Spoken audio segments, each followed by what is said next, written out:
నమస్కారం, Jyotiba TV news కి స్వాగతం. హెడ్లైన్ చూద్దాం.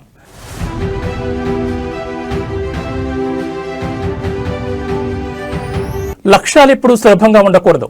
బోర్డు పరీక్షలకు హాజరయ్యే విద్యార్థులతో మోడీ ముచ్చట.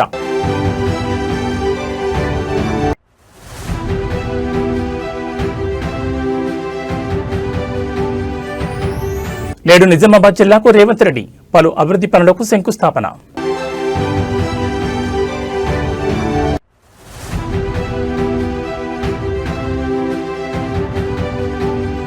జనసేన ఎమ్మెల్యే అరవ శ్రీధర్కు హైకోర్టులో ఊరట.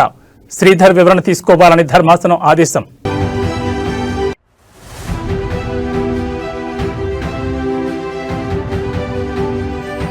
కాసేపట్లో జోగి రమేష్ ఇంటికి జగన్. రూటు మార్చుకున్న వైసీపీ అధినేత.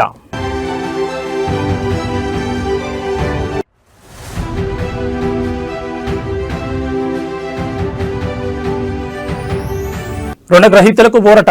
కీలక వడ్డీ రేట్లు యథాతథం. ఇక వివరాలు చూస్తే లక్ష్యాలు ఎప్పుడూ సులభంగా ఉండకూడదని ప్రధాని మోడీ సూచించారు. పరీక్ష పే చర్చ 9వ సీజన్లో భాగంగా బోర్డు పరీక్షలకు హాజరయ్యే విద్యార్థులతో మోడీ ముచ్చటించారు. గుజరాత్, కోయంబత్తూర్, రాయ్పూర్, గౌహతి, ఢిల్లీ విద్యార్థులు పాల్గొన్నారు. ఈ సందర్భంగా విద్యార్థులతో మాట్లాడుతూ ఆత్మవిశ్వాసం నింపారు. పలు సూచనలు, సలహాలు ఇచ్చారు. నైపుణ్యాల ముఖ్యమా, మార్కులా అని పిల్లలు వేసిన ప్రశ్నకు మోడీ సమాధానమిచ్చారు. ప్రతి దానిలోనూ సమతుల్యత అవసరమని చెప్పారు. 2 రకాల నైపుణ్యాలు ఉండాలని సూచించారు. నైపుణ్యం జ్ఞానంతో ప్రారంభమవుతుందని, దీంతో పాటు జీవిత నైపుణ్యాన్ని కూడా జాగ్రత్తగా చూసుకోవాలని సూచించారు. నిద్ర, మేల్కొనే సమయం, వ్యాయామం గురించి శ్రద్ధ వహించాలని సలహా ఇచ్చారు. ప్రతి నైపుణ్యాన్ని మెరుగుపరుచుకోవాలని మోడీ కోరారు. नमस्ते सर। नमस्ते। मैं श्रेया प्रधान हूँ सिक्किम से सर। सो एक सेल्फ कंपोज सॉन्ग है। सो ये 3 लैंग्वेजेस में लिखा हुआ है, अरे वाह, हिंदी, नेपाली और बंगाली में। सो ये देशभक्ति का वैसा वाला सॉन्ग है। इसका टाइटल मैंने रखा है हमारा भारत भूमि।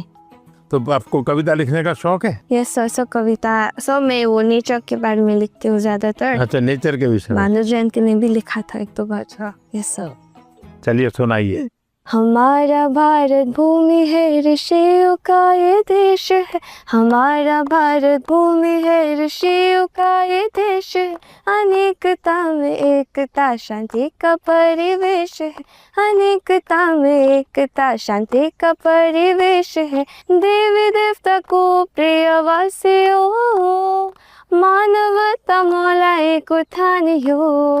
शाबाश, बहुत सुंदर, बहुत सुंदर। తెలంగాణ ముఖ్యమంత్రి రేవంత్ రెడ్డి నేడు నిజామాబాద్ జిల్లాలో పర్యటించనున్నారు. వివిధ అభివృద్ధి పనులకు సంబంధించిన శంకుస్థాపనలను నిర్వహించనున్నారు. నిజామాబాద్ జిల్లాలోని బర్దీపూర్లో 627 కోట్ల రూపాయలతో చేపట్టే వివిధ అభివృద్ధి పనులకు ముఖ్యమంత్రి రేవంత్ రెడ్డి శంకుస్థాపన చేస్తారు. అనంతరం బహిరంగ సభలో ముఖ్యమంత్రి రేవంత్ రెడ్డి ప్రసంగించనున్నారు. మున్సిపల్ ఎన్నికల్లో కాంగ్రెస్ పార్టీ అభ్యర్థులను గెలిపించాలని కోరనున్నారు. నిజామాబాద్ జిల్లాకు చెందిన వివిధ మున్సిపాలిటీల నుంచి ముఖ్యమంత్రి పర్యటన కోసం భారీగా జన సమీకరణ చేస్తున్నారు. మున్సిపల్ ఎన్నికల ప్రచారంలో భాగంగా రేవంత్ రెడ్డి వరుసగా జిల్లాలో పర్యటన చేస్తున్న సంగతి తెలిసిందే. ముఖ్యమంత్రి పర్యటన సందర్భంగా విస్తృత బందోబస్తు ఏర్పాటు చేశారు. ఈ మున్సిపల్ ఎన్నికల సందర్భంగా నిన్న ఒక ఆయన ఢిల్లీ నుంచి వచ్చిండు. లావు మనగాడు లడాయికి పోతేనంట వెనకాల 3 నూకుడు మనగాళ్ళు వచ్చిరట.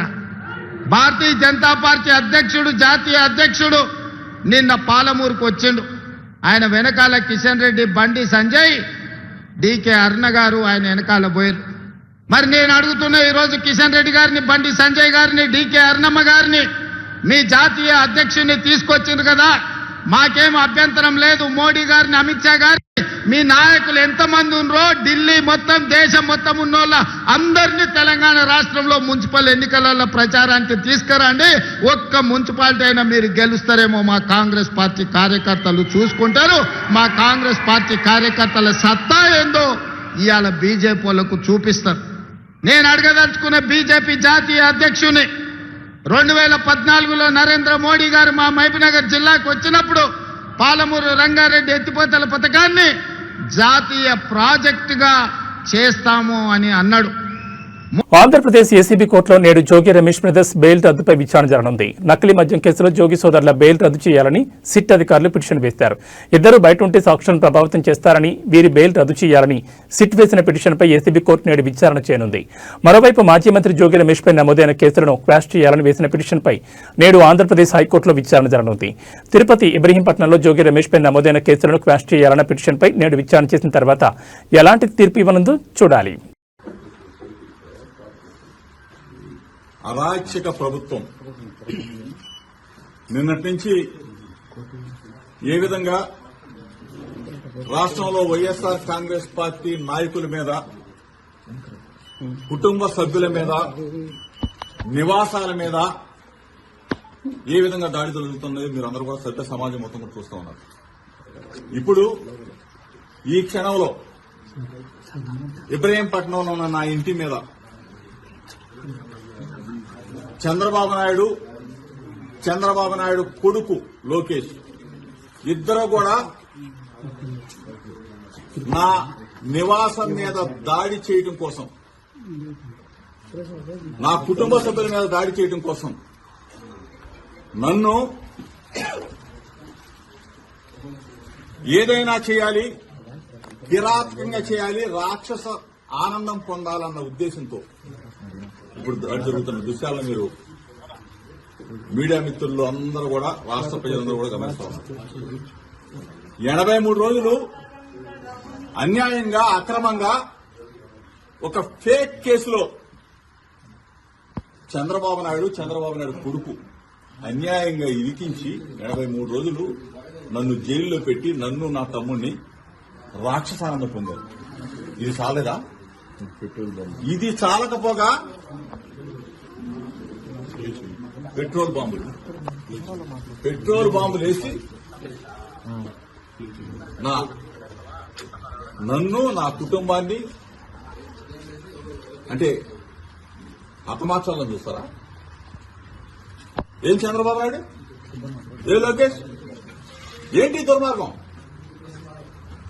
నన్ను అక్రమంగా 83 రోజులు నిర్బంధించింది చాలక, నన్ను, నా తమ్ముడిని, నా కొడుకును కూడా జైల్లో పెట్టింది చాలక, ఒక బలహీన వర్గాలకు సంబంధించిన జోగి రమేష్ ని నన్ను ఇబ్బంది పాలు చేయాలా, నన్ను హతమార్చాలా, నా కుటుంబాన్ని అంటే ఏ స్థాయికి వెళ్ళిపోతా ఉంది? ప్రజాస్వామ్యం, రాజ్యాంగం మొత్తం కూడా కూలీ చేస్తూ పోలీసు వ్యవస్థ చోద్యం చూస్తారు. మాజీ మంత్రి వైసీపీ నేత జోగి రమేష్ నివాసంపై టీడీపీ కార్యకర్తలు దాడి చేసిన సంగతి తెలిసిందే. మంత్రి నారా లోకేష్ పై అనుచిత వ్యాఖ్యలు చేసిన నేపథ్యంలో జోగి నివాసంపై దాడి చేసి నిప్పు పెట్టారు. ఈ క్రమంలో జోగి రమేష్ ని పరామర్శించేందుకు తాడేపల్లిలోని తన నివాసం నుంచి జగన్ బయలుదేరనున్నారు. ఇబ్రహీంపట్నంలోని జోగి రమేష్ నివాసానికి వెళ్లేందుకు పోలీసులకు వైసీపీ ఒక రూట్ మ్యాప్ ఇచ్చింది. అయితే శాంతి భద్రతల దృష్ట్యా వైసీపీకి పోలీసులు మరో రూట్ మ్యాప్ ఇచ్చారు. ఈ క్రమంలో పోలీసులు ఇచ్చిన రూట్ మ్యాప్ ను ఫాలో కాబోమని తొలుత చెప్పిన వైసీపీ చివరకు తన నిర్ణయం మార్చుకుంది. పోలీసులు సూచించిన మార్గంలోని జోగి రమేష్ నివాసానికి జగన్ వెళ్లనున్నారు. పోలీసులు ఇచ్చిన రూట్ మ్యాప్ ప్రకారం తాడేపల్లి నుంచి మంగళగిరి బైపాస్, కాజా వెస్ట్ బైపాస్, గుంటుపల్లి మీదుగా ఇబ్రహీంపట్నంకు జగన్ చేరుకోనున్నారు. ఈ సందర్భంగా జోగి రమేష్ ను, ఆయన కుటుంబ సభ్యులను పరామర్శించి ధ్వంసమైన ఇంటిని పరిశీలించనున్నారు. అనంతరం మధ్యాహ్నం 12 గంటలకు ఆయన తాడేపల్లికి చేరుకుంటారు.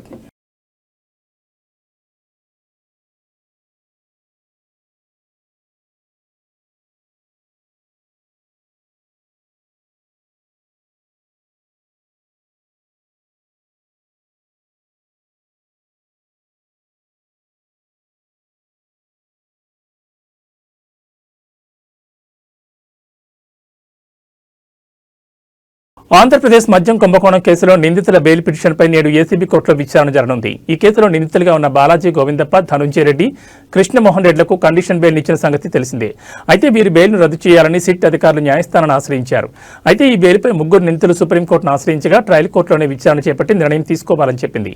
దీంతో నేడు బాలాజీ గోవిందప్ప, ధనుంజయ రెడ్డి, కృష్ణమోహన్ రెడ్డి బెయిల్ పిటిషన్లపై ఏసీబీ కోర్టు విచారణ చేయనుంది. సిట్ మాత్రం వీరు బయట ఉంటే సాక్షులను ప్రభావితం చేసే అవకాశం ఉందని వాదించనుంది.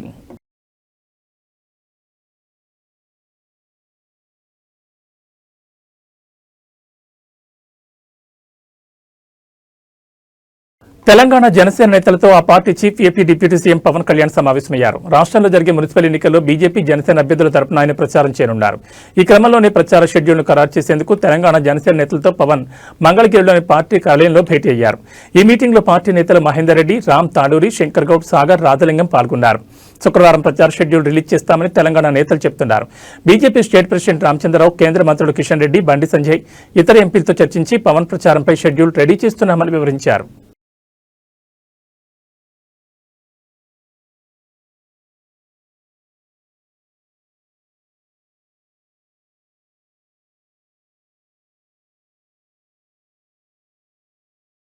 తెలంగాణ మున్సిపల్ ఎన్నికల్లో బీజేపీ జనసేన పొత్తుపై మంత్రి పొన్నం ప్రభాకర్ స్పందించారు. తెలంగాణను అవమానిస్తూ కొబ్బరి చెట్ల దిష్టి వంటి వ్యాఖ్యలు చేసిన పవన్ కళ్యాణ్తో బీజేపీ చేతులు కలపడం రాష్ట్ర ఆత్మగౌరవాన్ని దెబ్బతీయడమేనని విమర్శించారు.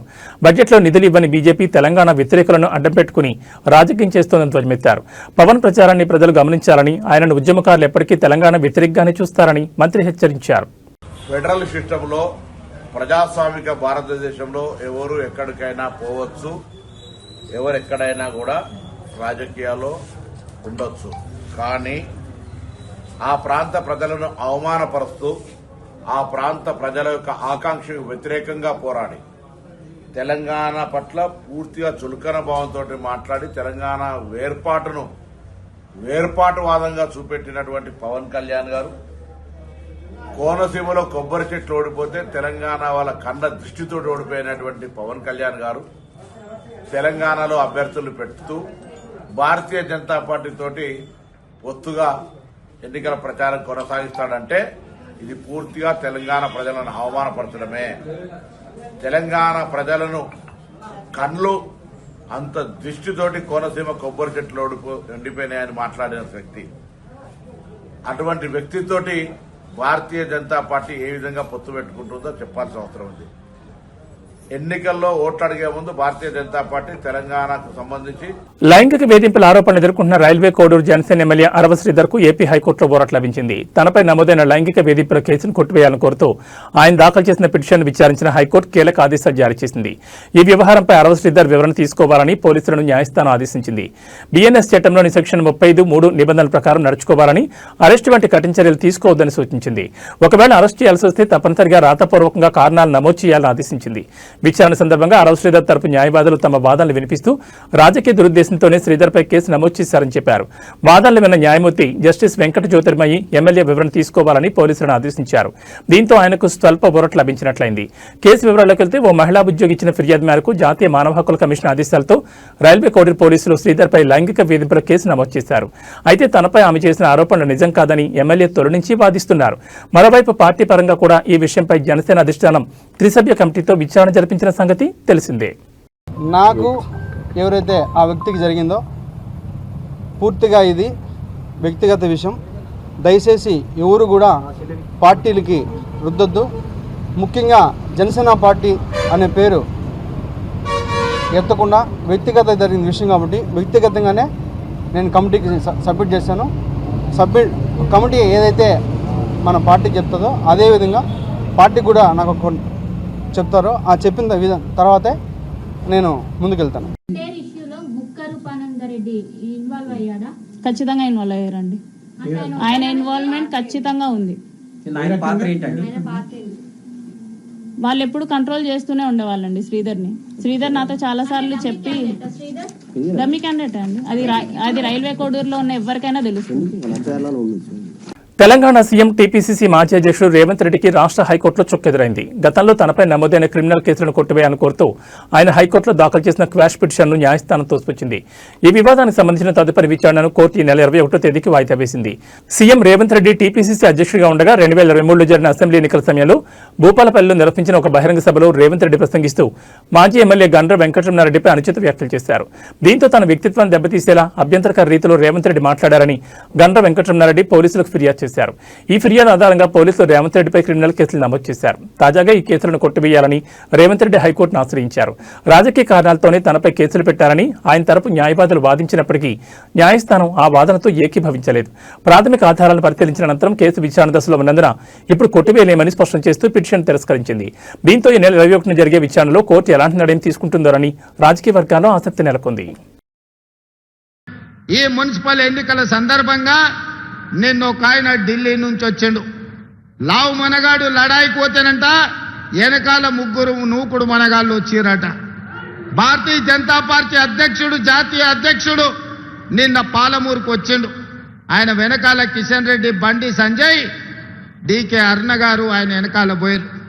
మరి నేను అడుగుతున్నా ఈరోజు కిషన్ రెడ్డి గారిని, బండి సంజయ్ గారిని, డీకే అరుణమ్మ గారిని మీ జాతీయ అధ్యక్షుడిని తీసుకొచ్చిండ్రు కదా, మాకేం అభ్యంతరం లేదు. మోడీ గారిని, అమిత్ షా గారిని మీ నాయకులు ఎంతమంది ఉన్నారో ఢిల్లీ మొత్తం దేశం మొత్తం ఉన్నోళ్ళ అందరినీ తెలంగాణ రాష్ట్రంలో మున్సిపల్ ఎన్నికలలో ప్రచారానికి తీసుకురండి. ఒక్క మున్సిపాలిటీ అయినా మీరు గెలుస్తారేమో మా కాంగ్రెస్ పార్టీ కార్యకర్తలు చూసుకుంటారు. మా కాంగ్రెస్ పార్టీ కార్యకర్తల సత్తా ఏందో ఇవాళ బీజేపీ వాళ్ళకు చూపిస్తారు. నేను అడగదలుచుకున్న బీజేపీ జాతీయ అధ్యక్షుని 2014లో నరేంద్ర మోడీ గారు మా మహబూబ్నగర్ జిల్లాకు వచ్చినప్పుడు పాలమూరు రంగారెడ్డి ఎత్తిపోతల పథకాన్ని జాతీయ ప్రాజెక్టుగా చేస్తాము అని అన్నాడు. 3 సార్లు మోడీ గారు ప్రధానమంత్రి అయ్యాడు. 12 సంవత్సరాలు బీజేపీ అధికారంలో ఉంది. మీకు చేతులు రాలేదా? పాలమూరు రంగారెడ్డి ఎత్తిపోతల పథకాన్ని జాతీయ ప్రాజెక్టుగా ప్రకటించాలన్న ఆలోచన కానీ మీకు దేవుడు ఇవ్వలేదా అని నేను అడుగుతున్నా. ఇవాళ కాళేశ్వరం ఇయ్యలేదు. వైఎస్ఆర్ జిల్లా ప్రొద్దుటూరులో ఒక కాఫీని ముగ్గురికి పంచి ఇవ్వలేదన్న కోపంతో మున్సిపల్ అధికారి అత్యుత్సాహం ప్రదర్శించారు. హోటల్ యజమాని నిరాకరించడంతో ఆగ్రహించిన అధికారి 15 నిమిషాల్లో జేసీబీ తెప్పించి హోటల్ ముందున్న ర్యాంపును అక్రమ కట్టడమంటూ తొలగించేందుకు యత్నించారు. యజమాని రోడ్డుపై పడుకుని జేసీబీని అడ్డుకోవడంతో అధికారులు వెనక్కి తగ్గారు.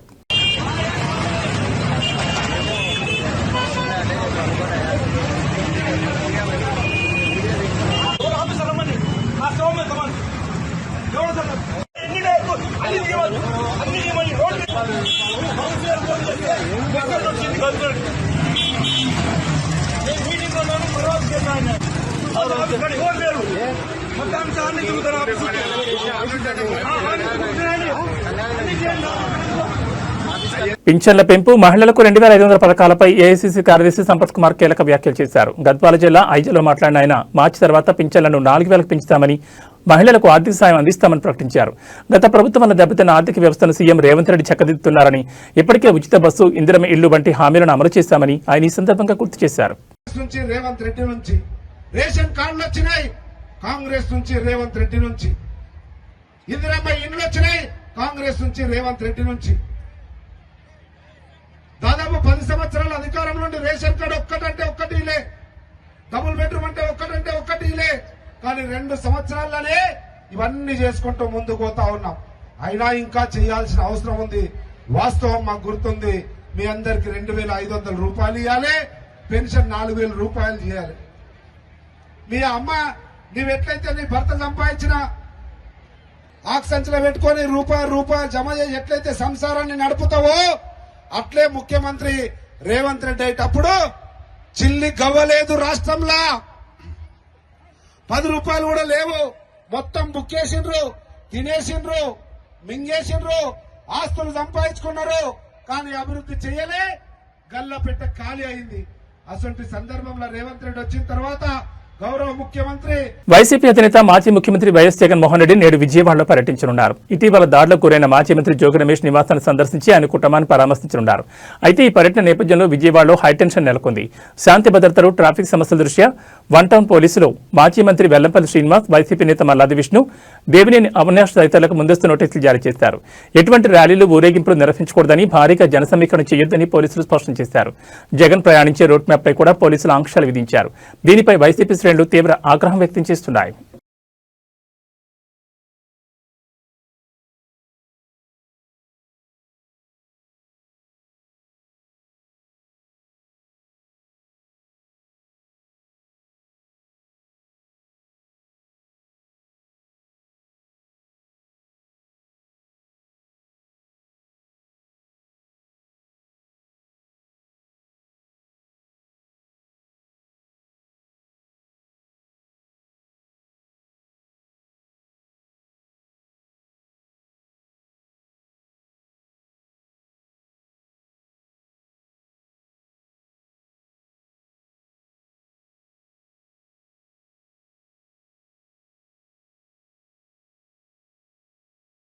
తూర్పుగోదావరి జిల్లాలో ప్రజలకు కంటి మీద కునుకు లేకుండా చేస్తోంది పెద్దపులి. అటవీశాఖ అధికారులు, పోలీసులు 2 రోజులుగా దానికోసం వెతుకుతున్నా ఇంకా ఆచూకీ తెలియలేదు. రాజానగరం మండలం జి ఎర్రంపాలెం, మండపేట మండలం కేశవరం మధ్య ఉన్న కొండపై పెద్దపులి ఉన్నట్లుగా సమాచారం అందడంతో అధికారులు థర్మల్ డ్రోన్ కెమెరాలతో పులిజాడ తెలుసుకునే ప్రయత్నం చేయగా అది కూడా విఫలమైంది. పెద్దపులి ఎక్కడుందో స్పష్టంగా గుర్తించాకే ట్రాంక్విలైజర్ వాడగలమని అధికారులు చెబుతున్నారు. స్థానికులు ఎవరూ దాన్ని రెచ్చగొట్టే ప్రయత్నాలు చేయొద్దని హెచ్చరించారు. పులిని పట్టుకునేందుకు పూణే నుంచి రెస్క్యూ టీం వచ్చిందని తెలిపారు. పులిని జాగ్రత్తగా బంధించేందుకు అధికారులు ఆచితూచి అడుగులు వేస్తున్నారు. క్వారీలు, గుట్టలు, పొదలు ఎక్కువగా ఉండడంతో ఆహారం కోసం పులి మాటు వేసి ఉంటుందని అధికారులు భావిస్తున్నారు. ఈ క్రమంలో ప్రజలు జాగ్రత్తగా ఉండాలని సూచించారు. ముఖ్యంగా కేశవరం, జి ఎర్రంపాలెం, ద్వారపూడి, పాత తొంగపాడు, కొత్త తొంగపాడు, పుణ్యక్షేత్రం గ్రామాల ప్రజలు అప్రమత్తంగా ఉండాలని తెలిపారు. శుక్రవారం ఉదయం నుంచే పులిజాడు కోసం అధికారులు వెతకడం ప్రారంభించారు. ఫిబ్రవరి 3న రాజమండ్రిలోని తొర్రేల్లో పెద్ద పులి రోడ్డుపై కనిపించడంతో వాహనదారులు హడలిపోయారు. దివాన్ చెరువు హైవే సమీపంలో పెద్ద పులిని చూసిన వాహనదారులు భయాందోళనకు గురయ్యారు. ఓ ఇంటి ముందు తచ్చాడిన పులి ఎటు వెళ్లాలో తెలియక చివరికి ఓ కంచెను దూకి కొండల్లోకి వెళ్లినట్లుగా వాహనదారులు తెలిపారు.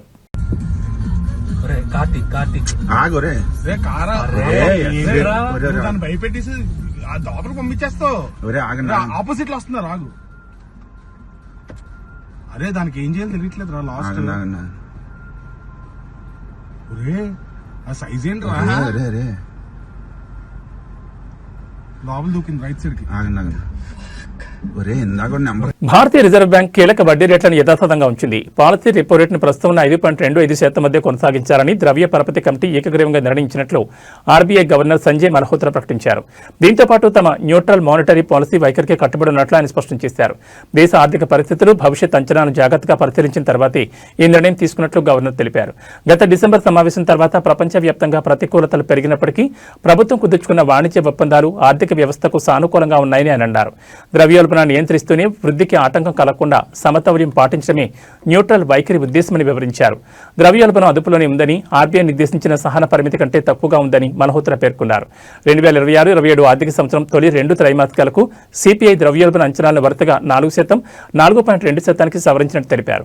భారత ఆర్థిక వ్యవస్థ వృద్ధి అంచనాలు ఆశాజనకంగా ఉన్నాయని, దేశీయ అంశాలే దీనికి కారణమని ఆయన అభిప్రాయపడ్డారు. గత డిసెంబర్లో జరిగిన సమీక్షలో వృద్ధిని ప్రోత్సహించేందుకు ఆర్బీఐ రెపో రేటును 5.5% నుంచి 5.25% తగ్గించిన విషయం తెలిసిందే. అంతకుముందు ఆగస్టు, అక్టోబర్లలో రేట్లను స్థిరంగా ఉంచింది. ప్రస్తుతం రేట్లలో మార్పు లేనందున గృహ, వాహన రుణాలతో సహా ఇతర రుణాలపై వడ్డీ రేట్లు ఇప్పట్లో పెరిగే అవకాశం లేదు. The Indian economy continues on a steady improving trajectory, with real GDP poised to register significant higher growth of 7.4% this year as compared to the previous year. Amidst global headwinds, private consumption and fixed investment both supported growth. Net external demand, however, remained a drag, with imports outpacing exports. On the supply side, growth in real GVA on the back of a strong contribution from the services sector and revival in manufacturing activity is estimated at 7.3% this year. Going forward, economic activity is expected to hold up well in the next year.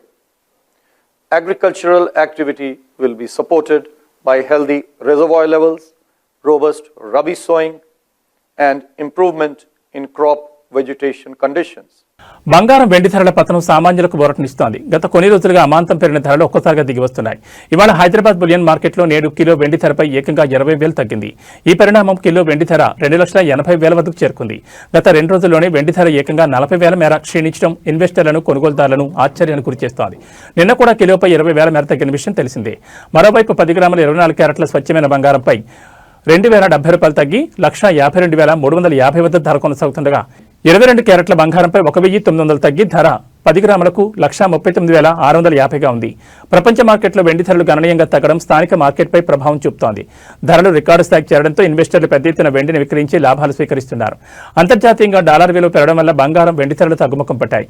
Pellilla season సమీపిస్తున్న తరుణంలో ఈ ధరల తగ్గింపు మధ్యతరగతి ప్రజలకు పెద్ద ఊరటనిస్తోంది. అయితే అంతర్జాతీయ పరిణామాల దృష్ట్యా ధరలు మరికొంతకాలం ఒడిదుడుకులకు లోనయ్యే అవకాశం ఉందని ఆర్థిక నిపుణులు హెచ్చరిస్తున్నారు.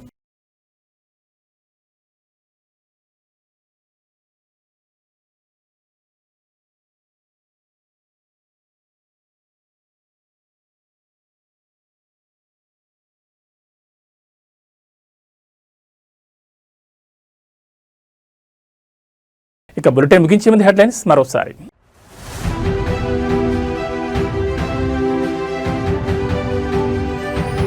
లక్ష్యాలు ఎప్పుడూ సులభంగా ఉండకూడదు.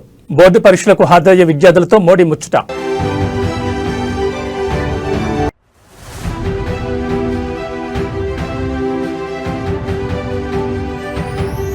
నేడు నిజామాబాద్ జిల్లాకు రేవంత్ రెడ్డి పలు అభివృద్ధి పనులకు శంకుస్థాపన.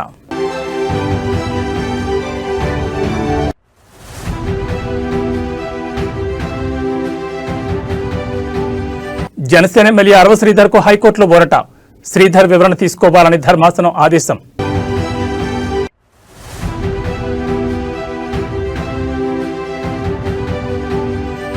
కాసేపట్లో జోగి రమేష్ ఇంటికి జగన్, రూటు మార్చుకున్న వైసీపీ అధినేత.